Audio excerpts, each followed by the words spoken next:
Today, I want to talk to you about something that almost everyone has dealt with at some point: bloating and uncomfortable digestive symptoms. It could leave you feeling sluggish, uncomfortable, and sometimes even in pain. The good news is there are simple and effective remedies that could help bring your gut back into balance. So let's dive in. It's important to understand why bloating is occurring. So let's explore some of these factors. First, if we're eating too quickly and not chewing our food well. If we're eating too quickly, chances are we're not breaking down the food that we're eating, and chances are we're not giving our digestive system an adequate chance to produce enzymes and acid, which are crucial for breaking down the food and minimizing uncomfortable digestive symptoms. This is why I encourage all my patients to make sure that they're eating in a calm, relaxed state, to chew each mouthful at least 30 times before swallowing, and to minimize fluids with meals, because drinking fluids with meals dilutes that precious acid in our stomach,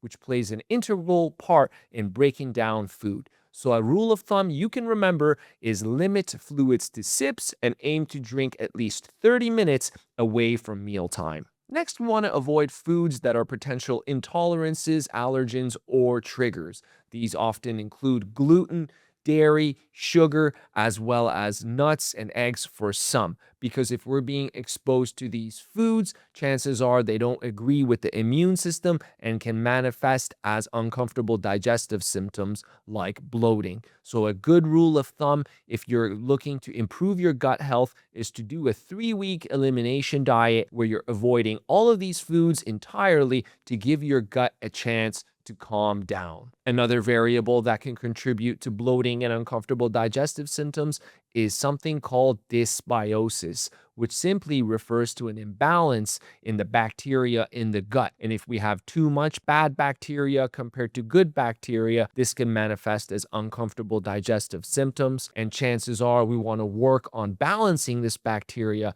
by avoiding foods that are highly processed, which feed the bad bacteria, and leaning more on whole foods, real foods, the way nature intended them: plants, fruits, fibrous foods, whole grains, because these are the foods that feed the beneficial bacteria and bring the bacterial balance in the gut to equilibrium. So, knowing the cause of your bloating and discomfort is the first step in the right direction in achieving optimal gut health. There are many lifestyle factors that can help minimize the chances of bloating. The first is eating mindfully. And by this, I mean paying attention to the sight, the smell, and the taste of food, because these things stimulate digestive acid production, stimulate the production of enzymes in the gut, which are crucial for the proper breakdown and absorption of food. So if we're simply scarfing down the food, not chewing well, or eating in a rush, or driving, we're not getting adequate enzyme and acid production, and this could negatively impact our gut. Next thing we want to do is avoid the food triggers. We all have these. Most of us know what they are, but generally speaking, they're gluten, dairy, sugar, eggs, and nuts for some. And so if you're reacting to these foods in a negative way, you have to avoid them to give your gut a chance to regulate itself. And if you're unsure what these foods are, you may want to consider food sensitivity testing, which will allow you to personalize your diet to you, so you could better understand what foods are nourishing your body versus what foods are promoting inflammation and contributing to uncomfortable digestive symptoms. The next thing you want to do to minimize your chances of bloating is portion control, because if we're eating too much in one sitting, this can overwhelm our digestive capacity and can result in uncomfortable symptoms like gas and bloating. So eat till you're satisfied, not until you're full, so you minimize the chance of overwhelming your digestive system. Another very important variable to keep in mind to minimize the chances of bloating is to avoid eating under stress, because when we're stressed, our digestive system is literally turned off. This is because our nervous system always runs between a state of fight and flight and rest and digest, and it was evolutionarily designed this way. For example, if a tiger were to chase us, our body were to pump the blood into our vital organs like our heart and our lungs so we could run away from this tiger. At that time, it's not a time for our digestive system to be working and digesting food because it's survival. And so our digestive system is turned off. Versus on the other side, when we're in a state of rest and digest, our blood is pumped to our digestive tract in order for us to be able to properly use our digestion to digest and absorb the food. So before you sit down and eat, ask yourself, are you in a state of anxiety? Do you feel stressed out? If so, you may want to take a few minutes to ground yourself, do some deep breathing,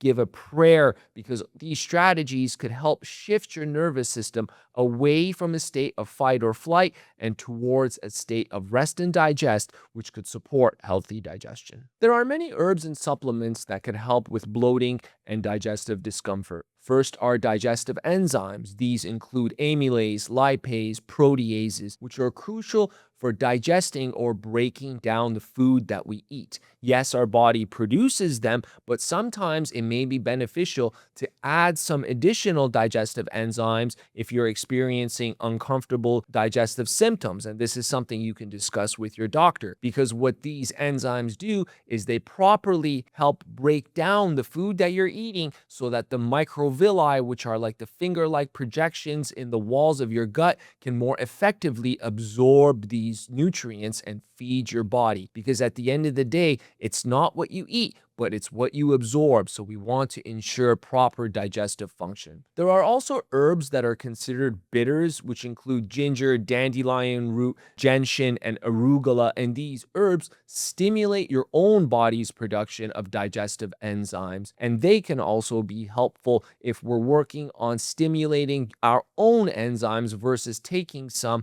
to replace our enzymes. So whether you choose digestive enzymes or bitters, that's up to you and your doctor to decide on, but both of these could be effective strategies at increasing the digestive enzyme capacity in your gut. And last are herbs that are called carminatives, which can help with symptoms like gas and bloating. These herbs, like peppermint and ginger, help relax the muscles in the digestive tract, which can help relieve uncomfortable digestive symptoms like gas and bloating. Lastly are probiotics to help support healthy gut function. Probiotics are a multi-billion-dollar industry, and there are so many different products out there on the market. And yes, they could definitely be helpful if you find the right one that works for you. However, probiotics aren't right for everyone, and this is why it's very important to find a practitioner that understands gut health in order to decide whether or not a probiotic is necessary for you. Because some of those that are experiencing uncomfortable digestive symptoms like gas and bloating have a state of bacterial overgrowth,